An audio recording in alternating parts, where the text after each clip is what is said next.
we're at a pit stop, and it's really windy, and we are in our destination state. And again, like I said, we're at a pit stop. Puppy. Yep. And where have we stopped? Where the dinosaurs live. Yeah. Right? This is called California. Right? Famous place where Pee Wee Herman movie was filmed. We love this place. We stop here every chance we get. Yeah. To see the dinosaurs. Huge. Better get on this side of the sun. See the head? There's the T-Rex over there. They have like a museum back there. Little gift shop. You can go inside the dinosaurs and look out the mouth. If you haven't done that, you should check it out and support this great classic landmark of Cabazon, California. Pee Wee movie made it famous, but it's been here for a long time. I'm so glad that somebody bought it up and they remodeled it, revamped it, re-enhanced it, and here it is today. And it's time for us to get back on the road. Yes, time to get back on the road.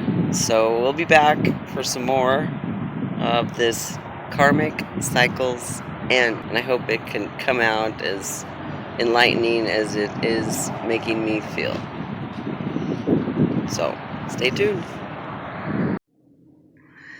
Back in the car we are, where it's not windy anymore and you can actually hear me talk. Yeah, we've stopped in Cabazon, California, and this is what I call the land where the dinosaurs live. And there's two huge dinosaurs here that you can go inside all the way up to the top. And there's that one. And I'll stop the video and drive closer to the other one.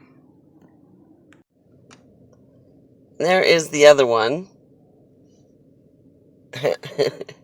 And my puppy, yes, I'm talking about you, wants to go out there. But it's time to get back on the road. On the road again. Yes, we need to get back on the road again. So here we go. Getting back on the highway. Leaving Cabazon, California. Continuing on our road trip. Yep, oh, gotta put the seatbelt on. Stay tuned. Okay, something really weird just happened. So I'm gonna try and put it into Cliff Notes version real quickly for you. Albeit I'm gonna have to roll up the window. This is my dog. She wants to look out the window always. Anyway, something really weird and I think maybe possibly even supernatural just happened.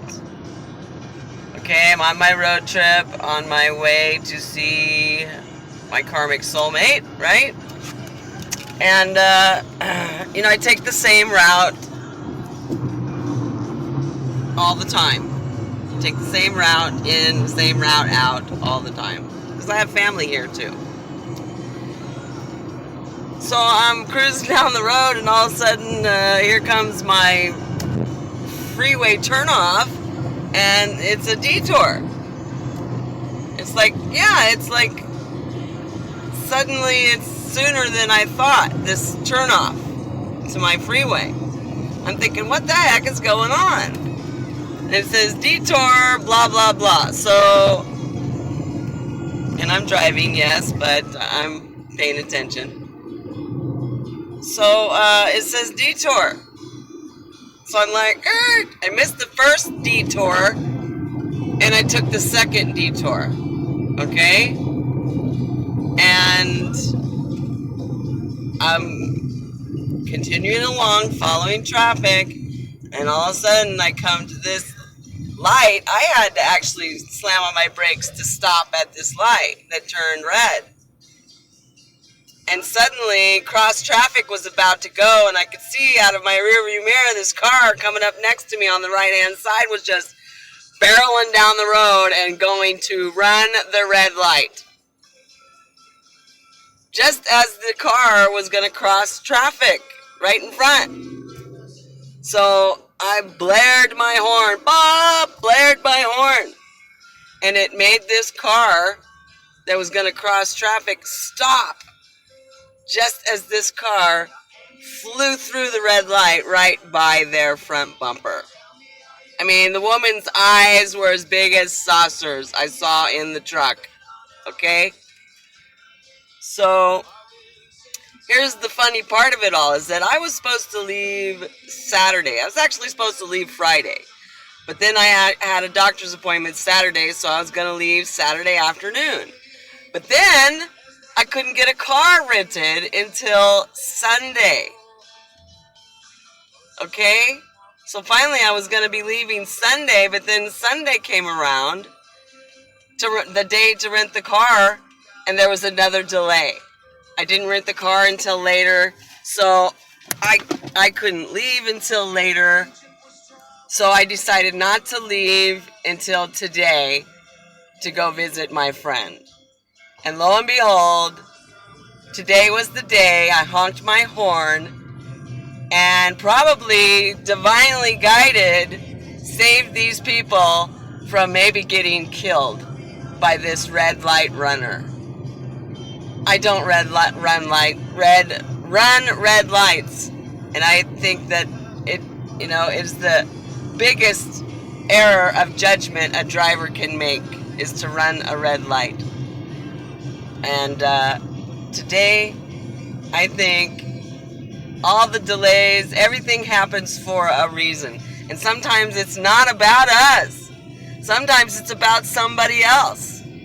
And that divine spirit uses us as the angel on planet, okay?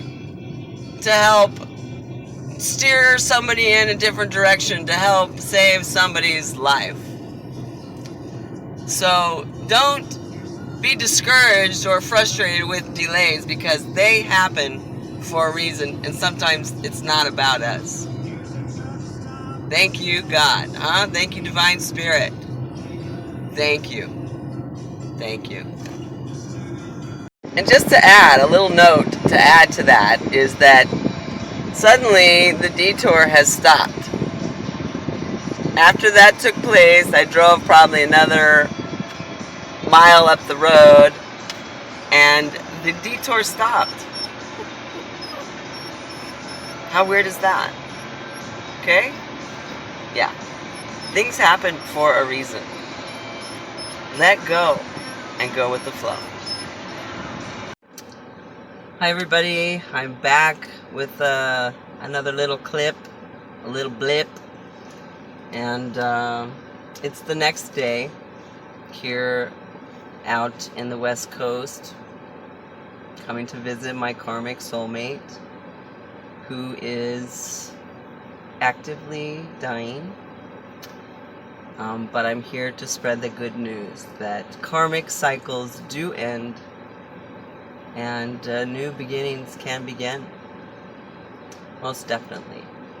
It was really heavy and emotional. Of course, my arrival at my friend's house, my karmic soulmate of 35 plus years, my best friend, and just to touch base, again, like I said, it's day 2, a lot's going on. It's really tough to steal time away and record these little blips.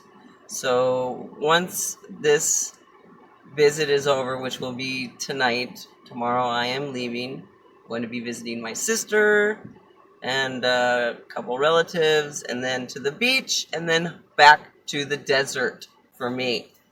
So it's quick, fast-paced, road trip, but very deep and meaningful, and something that I wanted to share with you because I think this can be helpful for many people.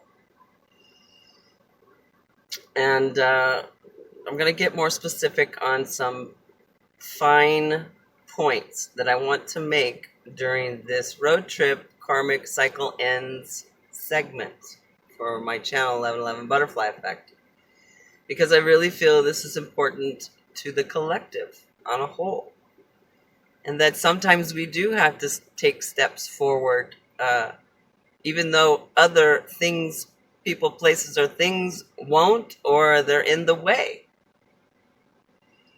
And even if there's, closure without communication, which can take place.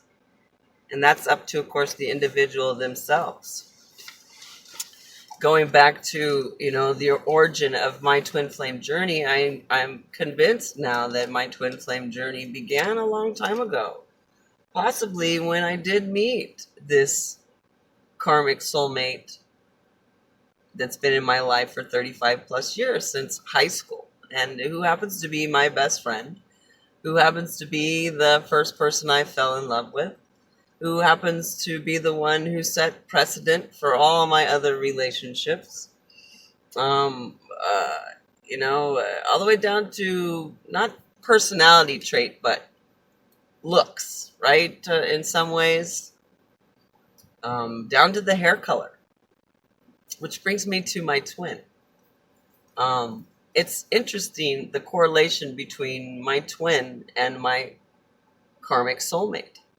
And the correlations aren't really what you'd think they'd be, because my karmic soulmate and twin are nothing alike.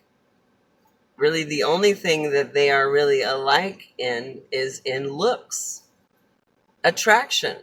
So that maybe that it was set up so that I would be attracted to this karmic soulmate who set precedent for all my other relationships and attractions. As far as looks go, what I was attracted to physically, so that I would be attracted to my to my twin flame. Because that's the main correlation or similarity between my karmic soulmate and my twin, is that they resemble each other in looks, in physical attraction. Their character, their personality are nothing like each other, except for maybe a few points. And those are these. One, there's a social status difference. And two, there is an awareness difference. So I guess the question is that if I'm this awake now, how awake is my divine masculine? If we're true twin flames and mirroring each other at this point and stage in the game, how close are we to sacred union? So that's what all this is about. Karmic cycles ending so new beginnings can begin. And when I see the correlation between my karmic soulmate and my twin flame, this is what I come up with. Is that my twin flame in character and personality is like me, my twin. But in looks, in attraction, in what I'm physically attracted to, my karmic and my twin share that similarity, share that commonality. That, in fact, I was attracted to my karmic soulmate to make sure I would be attracted to my twin. So that's just one of many points I want to make about this road trip of mine and the correlations between karmic soulmate and twin flame, similarities, opposites, and likes, and that how the journey goes, how the journey goes when you're dealing with the karmic soulmate